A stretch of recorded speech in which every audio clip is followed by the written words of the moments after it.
Okay, good evening for continuous ng video, no? Medyo naputol kasi yung video natin una. Mabait kasi yung cameraman ko eh. Cameraman ko, okay. Ginataan tambakol, ano? Nilagyan natin lahat. So, eto, gata. Pangalawang gata muna, instead na tubig, ilalagay ko muna, pakukuloan natin siya sa pangalawang gata ng nyog. Hindi pa to yung puro, no? Hindi pa to yung purong gata. Ito yung purong gata nandito.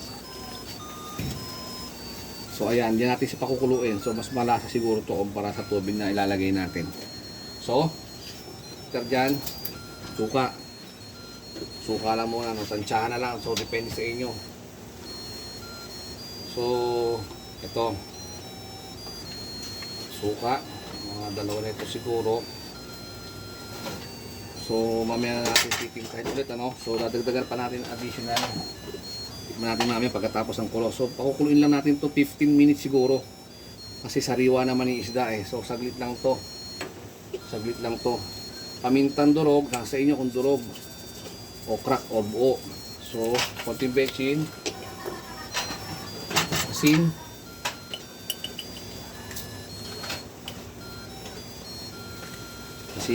so mamaya natin dadagdagan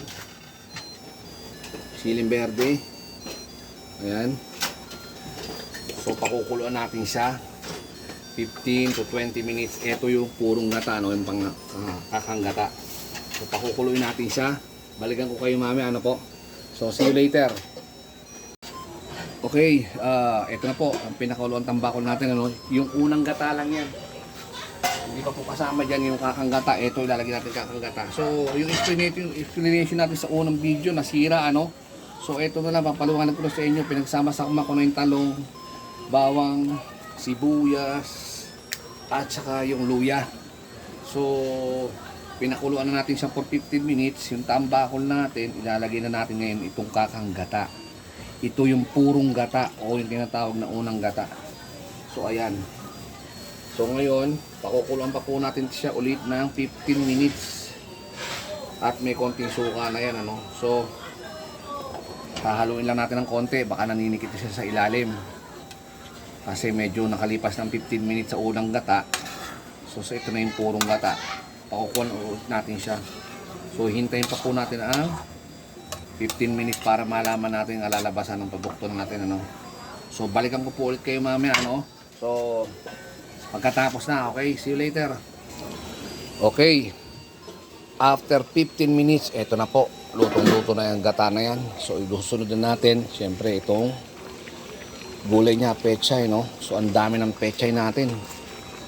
So, ang dami niya na yan. Tatambakan natin siya ng pechay. So, isa sa nagpapasarap yan. Sariwang-sariwa kasi yung pechay nung binili natin. Kaya yan, umapaw na sa pechay. Hindi na nakita yung isda.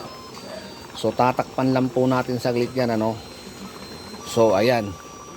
Tatakpan lang po natin saglit yan para ma-steam lang yung pechay niyan. So, luto na rin yung gata. Nangangamoy na yung suka. Okay na siya sa timpla. Pechay naman. So, ito na yung huli natin, ano? After na ito, finish product na tayo. So, hindi na masarado yung takip sa dami ng gulay niya. So, see you later po. So, ayan. Luto na po. Ito na po ang ating ginataan tambakol. So, kain na po tayo. Thank you, guys.